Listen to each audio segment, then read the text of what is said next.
How's your LinkedIn profile looking? Do you even care? Do you even have LinkedIn? Do you even know what LinkedIn is? In today's video podcast, we actually run through step by step how you can set up your personal LinkedIn profile page. It's the ultimate blueprint to doing it the right way. Goodness knows over the years, I have not done it the right way. And probably as a result, I've suffered from it.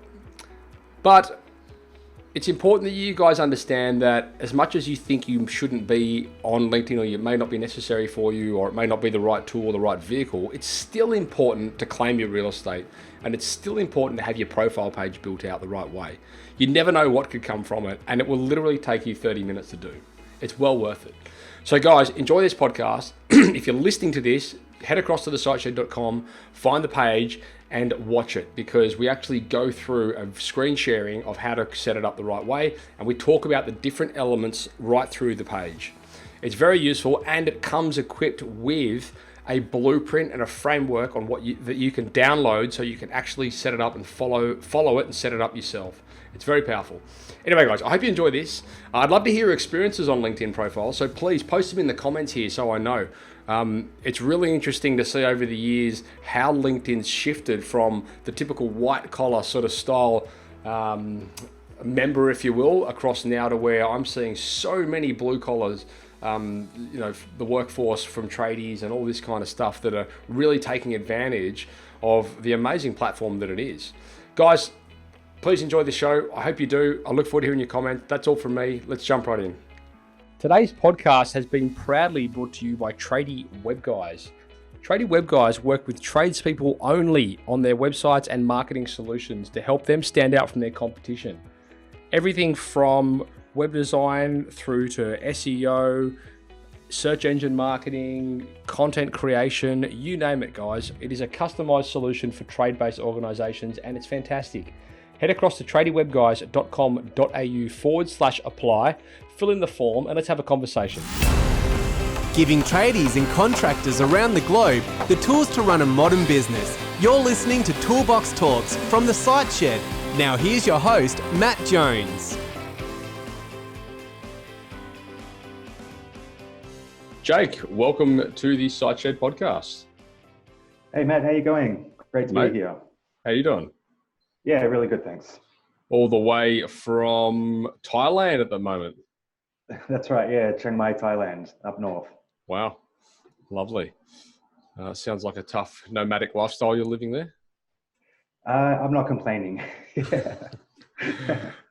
Nice. So, mate, you're joining us here today for part one of the How to Use LinkedIn as a Tradie series that we're creating. You reached out to me a few months ago in relation to LinkedIn. It's actually something I've been wanting to cover for a long time, but I mean, I know we've spoken offline about my opinions of LinkedIn and how I feel like it can be a bit of a time waster. So I'm sure we're going to jump into those kind of things. But during the time that you reached out to me and this moment right now, you've been doing some outreach stuff for me on LinkedIn, and as a bit of a test. And I think, I mean, what's your opinion on how that campaign's been running to date? I would say it's been, it's gone okay. You've definitely gotten a lot of connections, which allows you to then, it expands your network, which then allows you to keep nurturing those people into your what you want them to do. Yeah, I mean, every morning I look at my emails, and I even set up a filter in in my G Suite to filter people out of my inbox into its own LinkedIn connection folder now, because it was just like I was getting sick and tired of the notifications. That's good. So yeah, no, there was definitely stuff happening there, and I think we're obviously going to dive into this a little bit as we go, like in the following episodes and stuff. But, all of these new tools and tricks that LinkedIn have got with their sales navigators and all this kind of stuff, just dive a little bit into all that. I suppose fundamentally, the premise of this series is how to use LinkedIn as a tradesperson. So all of the listeners out there, the tradies and contractors from all around the world, they probably have mixed experiences when it comes to LinkedIn. And I'm hoping to dispel a few of the myths and maybe help them align the right business with the right tool so that they're not wasting time. Because there is a bit of a, I suppose, a stigma out there that you kind of need to be on every platform. And I'm not the biggest fan of that mentality. Although I will say I do believe that everybody should be claiming their real estate. And I've said that over and over again. So making sure that you own all your business pages and whatnot. But where you spend your time is kind of another story. Yeah, sounds good. And there's a lot of, like you said, the stigma around LinkedIn. I know that when I first heard about LinkedIn, I really actually had the wrong idea about it. So it'd be great to, just talk about the platform and break some, change some of the misconceptions about it. Absolutely. So we've split this into 3 episodes. The first one's going to be creating your LinkedIn profile. And I know that you're going to leave behind a downloadable framework for the listeners and viewers out there that they can go and actually get that. So you can take that and you can apply that to your own LinkedIn profile. So you're building it out the right way. So thank you for that. And guys, you'll be able to get hold of that through the show notes for this episode. So you need to head across to thesiteshed.com and you can download, head to this episode's or one of these episodes in this series page, and you'll be able to get access to that through the form there. The second episode, we're going to be talking about understanding the value of LinkedIn, where I think we're going to dive a little bit further into, I suppose, the types of businesses that LinkedIn suits, and maybe a little bit about some of those cool tools and all those new features that have been, I suppose, adopted since Microsoft bought them. And then in the last episode, we're going to talk a little bit about some outreach and some engagement strategies with LinkedIn. And that's something I feel like that's one thing that I feel a lot of people get disheartened with LinkedIn, because they're so used to getting so many likes and shares and comments on their Facebook and Instagram posts. And they head across to LinkedIn and it just feels like no one's watching. Right. Yep. It's a different platform. I understand what you mean. Yeah. Right. Cool. All right. Awesome. Well, so why don't we start with the LinkedIn profile? And I mean, I suppose, actually, why don't you tell us a little bit before we get started, a bit about Underdog Agency and what you guys actually do? Yeah, sure. So my agency, I found like a niche in LinkedIn outreach, and what it means is that I actually come in and manage people's profiles for them, and come up with a strategy very specific to them on what they're looking for in their business. I then come in and help them to outreach at scale and to find their exact the people that they're looking to connect with and to get into their systems. And so over time, because LinkedIn has limits of activity, I sort of over time will send out around 100 connection requests per day. And then over time, that sort of slowly builds up their connections, and eventually people start getting positive responses, and you get leads that you can work with in your own business. So what did you mean by it has? What did you say? It's got outreach limitations or something? Is that what you said? Yeah. So obviously, LinkedIn doesn't want to have like people using bots and too much activity on people's profiles. So there is a sort of a limit of around 100 connection requests that you should be sending out a day, and that'll keep your profile safe from restrictions. Okay. And so is that kind of their way of mitigating spam, all that kind of carry on? Exactly, yeah. Because obviously there's a lot of people out there who will take advantage of it if they just have it open, So I would say that most social media platforms have these kind of limits in place. Yeah. So that it just raises the quality of the interaction between everybody on there. Yeah, no, that's fair enough. And so I suppose we're going to diving into the LinkedIn profile. Is it best? I mean, obviously this is a podcast, but there's a lot of people out there that now watch the video as well. Is it worth me bringing up the profile and we can navigate through, say, my page, or would you have got one there that you'd want to go through at your end? Yeah, sure. We could bring one up. we could bring yours up if you like and go over it. Yeah, definitely guinea pig mine if you want. So anyway, for you guys out there that are listening to this, obviously we're going to make it as relatable as we can, but I just want you guys to understand, and we're going to dive deep into the different areas and where you can optimize the different areas on the page. So it will be useful to you whether you're listening to this or watching it, but you may want to go back and watch it, and you'll definitely want to at some stage, I think, head across to the show notes and get hold of the framework, the blueprint that Jake's leaving behind, because you'll be able to sort of apply what you've heard or watched to your own profile in a sort of step-by-step manner. Okay, so Jake, this is my LinkedIn profile. So why don't we start at the top with the URL and the name, and we'll work our way down. Does that sound like a plan? Sure. So obviously, well, maybe not obviously. Actually, it's probably not obvious at all. But you can actually customize the URL on your LinkedIn profile, right? Yeah, that's right. Yeah.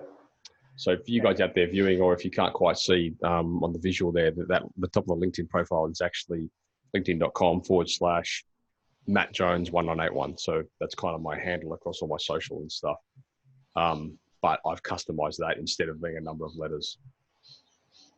Normally it comes up with just a random jumble of letters just to keep you unique, but it just tidies everything up. And, especially if you're going to be sharing links, your link around. Yeah, that's right. So, and how do you go about customizing that? That I did mine, it must have been like a year ago. So it'll be in your settings. Yeah. And I think it's in settings and privacy. If you can head across there and you can see how to actually customize your account. Okay, cool. So it's important, first of all, that you customize your the URL for your LinkedIn profile. Obviously, make it personal. And Jake, would you recommend in this instance making it it's your profile, right? So it's your personal profile. So you'd make it towards your name instead of your business. Yeah, that's up to you. There's absolutely no harm in putting your business name on there, because especially if that's what you're going to be using LinkedIn for mainly, then there's no harm in putting your business name there. Okay, cool. All right, well, let's keep going down the page, shall we? Sure. So first of all, your profile picture, I mean, it's pretty obvious. You want that to be just a nice photo of yourself, just a headshot. Some above the waist usually, and just something so that people can see a nice clear picture of you. That's pretty obvious stuff. With the banner, LinkedIn gives you a standard banner, and it's important to change that. This is a chance for you to show your business. Like if you've got whatever trade you're in, you can have a picture of yourself in front of your van if you've got guys working for you, a picture of you guys on site or whatever it is, just to represent your business. It's actually really important, because people are going to be coming to your profile, so it's the first thing they're going to see. So just in relation to the photo, unlike Facebook, where you're likely to put up a photo of you sculling a beer or doing a nutty run into the local beach, LinkedIn is a bit more professional, isn't it? So you probably want to make sure you've got a shirt on and you're not looking like a drunk. Yeah, it's not. That's right. LinkedIn's much less for entertainment and it really is a business-related platform. Yeah. And that banner photo there, that's a chance. That's your first impression. Yeah. So, I mean, I don't know. I've heard over the years different things. And to be fair, I set this profile up years ago, and I don't know how. I mean, I'm sure you're going to dive into what I have done right and what I've done wrong, but I haven't touched it in a long time. However, I mean, the advice I got given back in the day was, with the profile photos, make them, clear backgrounds, don't have too much going on, clear sort of headshots, ideally professional sort of style photos, so on and so forth, as opposed to, you're on the golf course kind of thing. Right. That's right. It's a business related platform, so it needs to represent that. Okay, cool. So, and the banners, I mean, obviously I've got my business banner in there. I've changed it from time to time. If I run an event, I might put a banner up there of the event I'm running or something like that. How often would you advise people to change that sort of thing around, or does it not really matter? Yeah, if you are doing events and things like that, then it doesn't hurt at all. And actually, depending on what kind of outreach you're doing, which is what we're going to cover later, it might actually help to change the banner to be in line with what you're putting out as well. Right. But otherwise, what you really just want a picture that's going to represent you and what you do, and so that people can see straight away very clearly. So is it the kind of thing where, I mean, obviously I've always got a business logo up there and that's pure laziness. I wonder if maybe I should review that and do something that's a little bit more in line with the services we deliver or something along those lines. Could do, but I guess because what you're doing, because you're doing, like online, websites and things like you're actually covering a few different areas. Yeah. What you've got there is actually not bad because, okay. I mean, it's a bit hard to kind of represent those things otherwise. Okay. So maybe don't cram too much stuff in there. Just keep it clear and simple. Yeah. Yeah. Because I suppose as we go down the page a little bit further, you've got the name there, and then underneath the name, you've kind of got a section where you can sort of define what it is you do. That's right. Yeah. Your tagline. Yeah. So what is that? Do you want to talk a little bit about the tagline?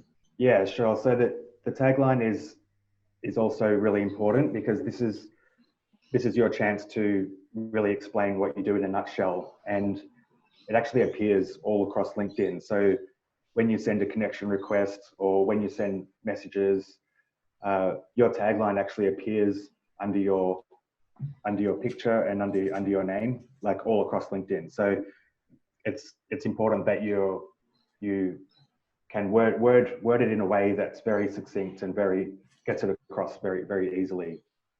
So, I mean, you see a lot of people under their, on that tagline there, they'll do things like CEO of Acme Corp and, or whatever, like they put their positions in there. Yeah. As opposed to, I suppose, what it actually is that you do.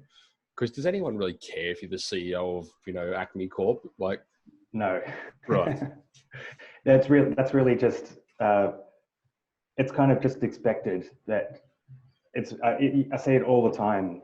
And your tagline is a chance for you to explain yourself in an interesting way so that people are going to be more likely to come to visit your profile. And nobody cares if you're the CEO or not. Right. It's much better to explain what it is. Yeah. So it's kind of outward. The general theme that I'd like to put across here is that you want your profile to be an outward facing, so that you're actually aiming your profile to your target market. Yeah. Rather than just talking about yourself, because otherwise you're just going to lose people's interest. Yeah, no, that makes sense. All right, cool. So, I mean, for the guys out there, instead of putting, licensed plumber, drainer, gas fitter, you might want to put something along the lines of, helping the XYZ Shire community residents with all their plumbing and electrical needs, or whatever it is that you actually do. That's it. That sounds good. Yeah. Yeah. Because most guys are going to be locally based as well, so you can put your area and be more specific about your services.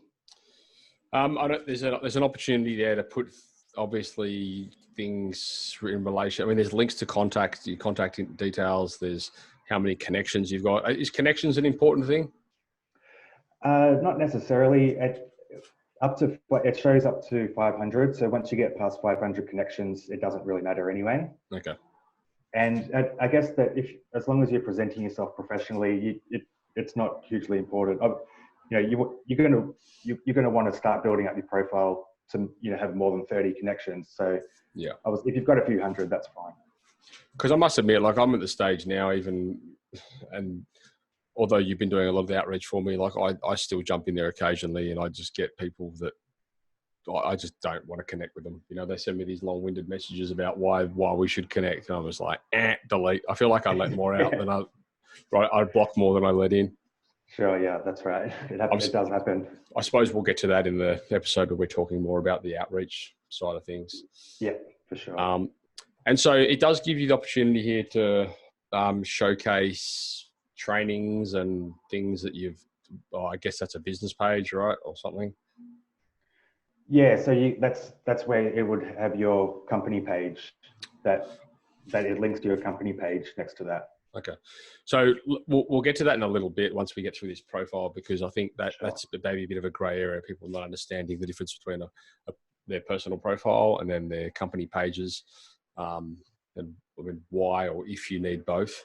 I don't know. Sure. So as we scroll down, there's a little about section. Now, what's the go with the about section? It's character based, isn't it? You get like the opportunity there to put in 1,000 odd word characters or something. Yeah, I think it's 2,000. It's somewhere around 2,000 characters. Yeah. Which is enough. It is enough. You don't want to be, carrying on for too long. And again, the about section is really your opportunity to expand a little bit on the bio that you've put up above, right? Like, it's not so much about, I'm a plumber and we can do hot water installations and I can do this and I can do that. It's more about, or maybe it is about that. I don't know. What is the about section? Yeah. So this is where you want to try and make this about your customer and not more about your customer and less about you. So that when people are coming to look at your profile, they want to see that if you're the person that they're looking for. So most people, what they do here is create like a CV and list all their work history and all that kind of stuff. Okay. And so what you want to try and do here actually is to go into your services, sure, and what you do, but make it about your customer and what they will be looking for. Okay. So instead of saying, we have an electric eel or we have a water jetter and we do block drains, you're talking about, we help homeowners on the North Shore of Sydney who are having block drain issues by, clearing drains before they flood their home, sort of thing. Yeah, sure. So, that's fine. I mean, you obviously you do need to go into your services, but yes, as long as you're sort of relating it to your customer and how it's going to help them. So you'd be hitting their pay points and thinking about what it is that they need and then explain how it is that you help them. Yeah. And did you put them in there or did I do that? There's testimonials in here. I don't know if that's something that I did. I put those in. Oh, you did? Yeah. Okay. So in the about section there, you can also put testimonials in. And testimonials really do go a long way. It's just, a subconscious thing when you see testimonials on people's pages. It just helps people to, make a better decision about you. Okay, cool. And at the bottom of the about section, there's a whole bunch of something or other. What are these? They're links to something, are they? Media? Looks like they're logos and links to articles and things like that you've added in there. Been featured in. Okay. So you can actually link to certain resources and things like that as well in the about section. So that's pretty cool. Yeah, that's right. Yeah, nice. And as we go down, there's something on the dashboard there. I guess that's kind of out of your hands. Do we need to talk about that? No, that's just LinkedIn's feedback for you. And that's visible that's just private to you. So that's not like public information. That's right. Yeah. That's just for your own benefit. Cool. And then it's got articles and activity. So I guess this is where, obviously anything that you've posted or anything that you've created on LinkedIn will show up in the activity, whatever you want to call it, dashboard. Yeah, that's right. Yeah, it shows, and also when you engage in other people's posts or comment or anything like that, it shows up there. Because I put a podcast up yesterday, And I guess that's it right here, actually. So yeah, there you go. Okay, that's cool. Well, that actually raises a question, and then maybe if I'm jumping the gun here with the episodes, let me know. But in relation to creating content, is that something we want to talk about in the profile section, or is that more something that we might want to dive into when we talk a little bit more about outreach and engagement? No, now that we're here, it's putting engagement on the LinkedIn newsfeed. It can be actually really, really powerful for your business. The reason being is that the organic reach on LinkedIn is actually still really, really big. And so when you post things on the newsfeed, you could just keep it simple. Just, we just finished this job over here with a few photos of it, and we just got involved in this local event or something like that. That's all it needs to be, really, and it just gets you on the newsfeed. And whenever somebody likes or engages with that, it then goes through all those people's contacts as well onto their newsfeed. So the organic reach on LinkedIn is actually still really big. And just like Facebook used to be maybe 6 or 7 years ago before they started, limiting the organic reach. Okay, interesting. It's, highly recommend posting stuff. Just simple stuff. It doesn't need to be complicated articles that you've written. It could just be anything that's relevant to your business. And yeah, I have noticed that, so I post to LinkedIn weekly with the podcast, but I have noticed that different language gets better and the language gets a different engagement on LinkedIn as it does to Facebook. So I can post something onto Facebook in a far more sort of relaxed, kind of jovial sort of sense, but I'll rewrite that when I post it in LinkedIn so that it's a bit more businessy. I'll try and put a business focus and a business heading and that kind of stuff on there. Sure. Yeah. That makes sense. The one thing I've noticed as well that with LinkedIn is, well, actually, it might have even been you that highlighted this, but because this is obviously a video podcast, but we can't actually post a video podcast to LinkedIn because they've got like a 10-minute limitation on the length of the video, which is a punish. Well, I suppose for most people it would make no difference, but I know for myself it's a bit of a pain in the bum. Yeah. I think the workaround there was just to link to your podcast off site. Yeah. So we do. So I do that now. So we just basically embed. And the other thing I noticed too. So now we just link back to the episode, or I'll go in and I'll create like a short video version just for LinkedIn for that episode, and it's more like a video introduction, I suppose. But I do that just so that I can post something on LinkedIn. That kind of works. But then the other thing, I suppose, while we're on the topic is, and I know a lot of the listeners out there probably have similar experiences with engagement. Actually, you know what? We're going to get into engagement in the next episode, but I just know that, like, in my own experience, like, it doesn't get the same sort of engagement as like as a Facebook post would. So yeah, that's right. It is a social media platform, but it is business orientated, and you shouldn't. Yeah, you can't compare it to the other social medias where people are just liking everything and what you ate for lunch yesterday and all that stuff. So the engagement on LinkedIn is much more focused, and when people do respond, they respond because they're actually interested. There's a lot more professional interest, rather than just casual stuff. Okay, cool. So as we scroll down, we get the opportunity there in the profile to highlight our experience. So this basically enables you to talk about what your role is within your current job or business. Is that right? Yeah, that's right. This is where you can now start to elaborate on your history and talk about yourself more.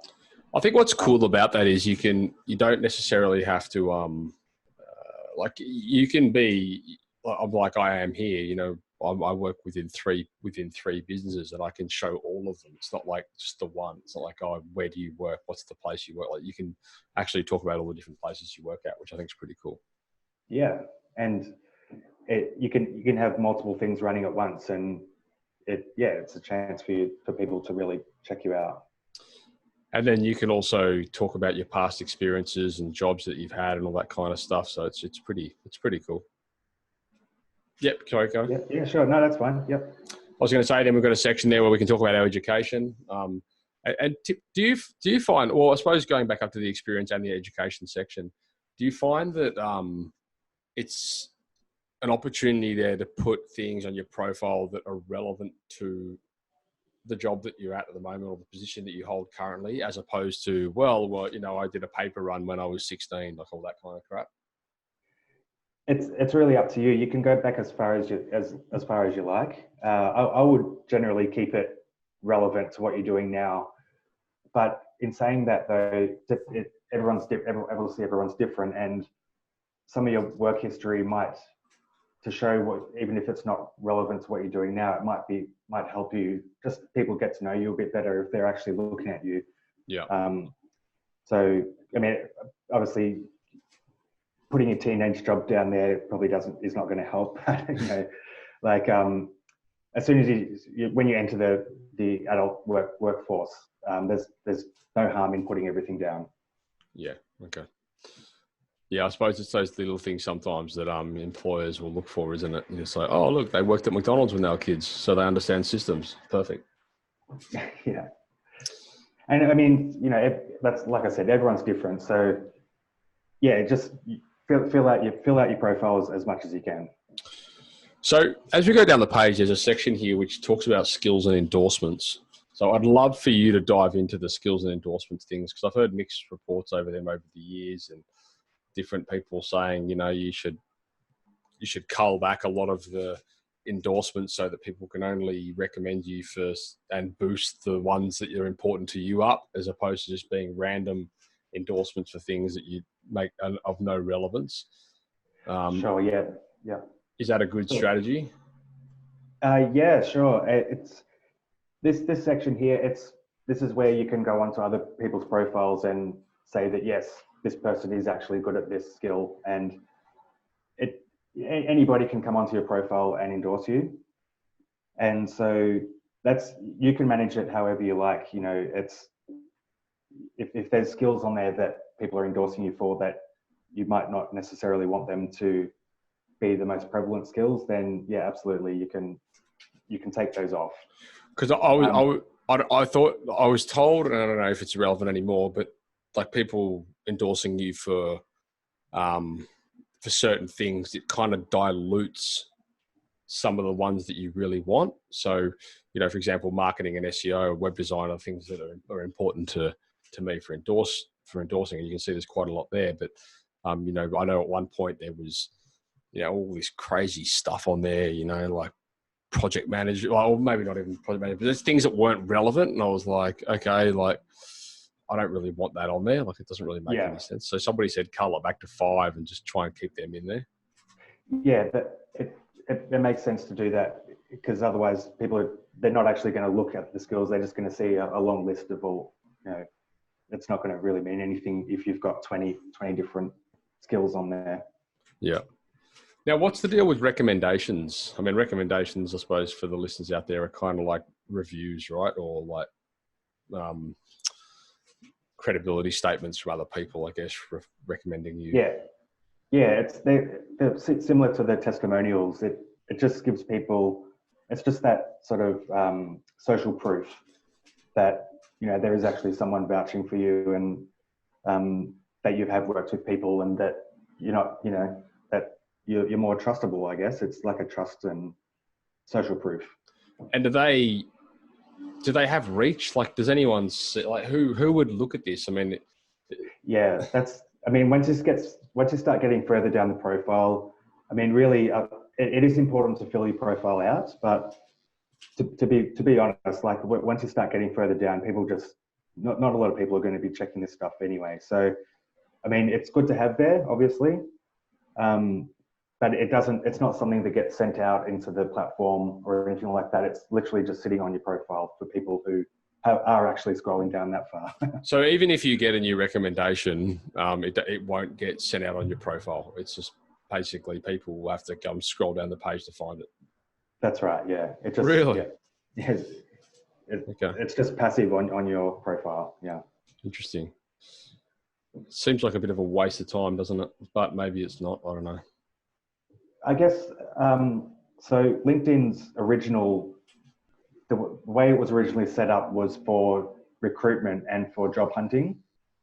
So you can imagine that if you're, say, in other industries, like in finance or more sort of that end of the scale, that's where this stuff starts to get more important, where you can really go into your very specific skill sets and your work history, where recruiters are actually going to be looking for very specific types of people.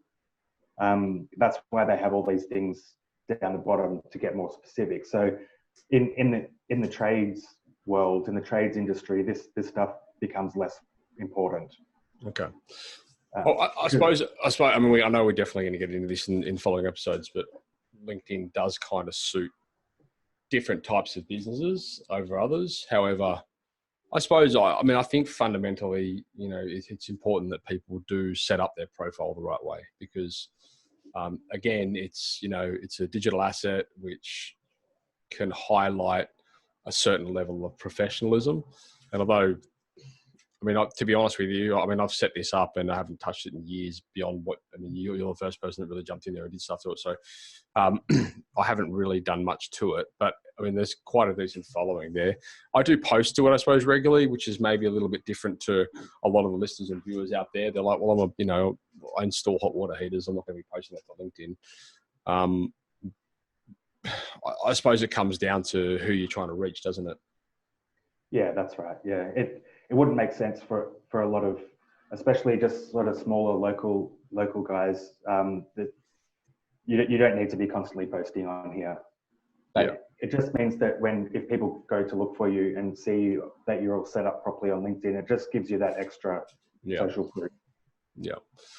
No, I definitely agree with that. So it's just about, I suppose, guys, like anything, when somebody does want to try and find you, when they land on you, whether it's your website or whether it's a social media platform, are they going to get the best representation of you? And for something, it'll take you under an hour to do it, and then it's there forever. So, right. It's just it's something that it just adds to your credibility. Okay. So, in summary, I suppose we'll go through, make sure that you've claimed your URL, so that it's not just the default one that LinkedIn assigns you. Make sure that you've got a nice professional LinkedIn profile photo. Definitely upload your banner. I use a program called Canva, Canva, which is free, and you guys can upload your logo there. You can actually even create in Canva, I'm pretty sure, a LinkedIn banner as a template, and it does it all for you. All you do is drag your logo in or whatever, and then you export it and you can import it straight into LinkedIn. So that's pretty cool. So it's Canva. Title tag. Make sure your title tag talks about actually what it is you do, not your position or job title, because no one gives a toss about what your job title is. In the about section, definitely elaborate. You've got 2,000 odd words there. So, obviously you guys will be able to follow through the template to do all this, but I'm just giving you a quick overview as what we've spoken about. If you want to upload any resources there, if you've got any positive media or if you've got any images or anything like that, you can assign those to the about section too, which is kind of cool. Post an activity. If you've got things to post, then post, but I suppose it's one of those things where you don't necessarily want to post for the sake of it. I suppose that will be kind of subjective to the type of business that you have and the type of people that you target as customers. I know a lot of our clients they're in like the commercial sector, they have quite good success with this and they get a lot of engagement through some of the posts that they do. And even I'm talking commercial plumbers, like guys that might go and do a restaurant fit out, for example. They get quite good feedback from reaching out on LinkedIn to, strata managers or property managers or,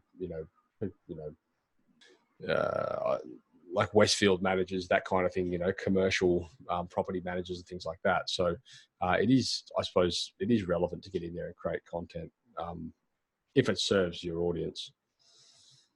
Go through and highlight your experiences, talk about your past if you want to, or talk about the relevant past anyway. people will probably look through that. And then if you want to put there your education and training, by all means, you can put that to highlight some of your qualifications and skills and endorsements. Maybe just cull back a few of them. If you've got loads and loads in there, then maybe just think about some of the main ones that you'd like in there, and just leave those there. And then recommendations. I mean, you can ask people for recommendations, but as we've kind of alluded to, it may not be as relevant as we would like. But anyway, as you say, it is social proof, so I guess it can't hurt. And that's pretty much the profile, yeah? Yeah, that's a great overview right there. Okay, cool. Well, I think that more or less wraps up the that episode where we're talking about LinkedIn profile. Unless you had anything to add there that I've missed, which is likely. No, actually, that was really good. I guess the main point that I'd like to put across is really to think about your customers when you're doing your profile rather than just talking about yourself. So it becomes more of an outward facing profile because it's just going to resonate better, and it's just going to be, allow people to make a better decision about you. So it's kind of, that's the main theme. Yeah. It's kind of content creation 101, isn't it? Talk about don't talk about yourself, talk about what it is you can deliver and that kind of stuff. That's right. Yeah. Yep. Cool. All right. Well, we're going to come back into the next episode, I should say, and we're going to talk a little bit about understanding the value of LinkedIn. And in that section, we're going to dive into, I suppose, who LinkedIn serves, what type of businesses benefit from it, how you can use it as a business tool, and even maybe we might want to touch on some of the cool little features that are available through the LinkedIn suite. And then in the final episode, we're going to come back and we're going to talk about some outreach and some engagement strategies. Jake, thank you very much. For the listeners out there, make sure you head across to the show notes and get hold of the download. It will hopefully bring full circle to this conversation so you guys can take it and go and apply it to your own profiles. You can find Jake over at underdogagency.com.au, or you can reach him at jake@underdogagency.com.au for the email. All right. That there is a wrap. We will be back to speak to you in a following episode. Jake, thanks for your time. We will chat again soon. No worries. Thanks, Matt. Thank you for listening to another episode of Toolbox Talks. If you're liking what you hear, then you can head across to thesiteshed.com where you can join our community by signing up to our Toolbox Talks. You'll get sent a weekly notification, which is basically a highlight of everything that we've spoken about during that week, along with any other industry news that may be relevant or specific to the trades. If you're enjoying the show, you can head across to iTunes, Stitcher, or SoundCloud, where you can leave us a review. That would be fantastic, and all the reviews get read out in the show. Likewise, if you have any friends or colleagues that you think would benefit from the show and the episodes that we create, then please go ahead and share it with them.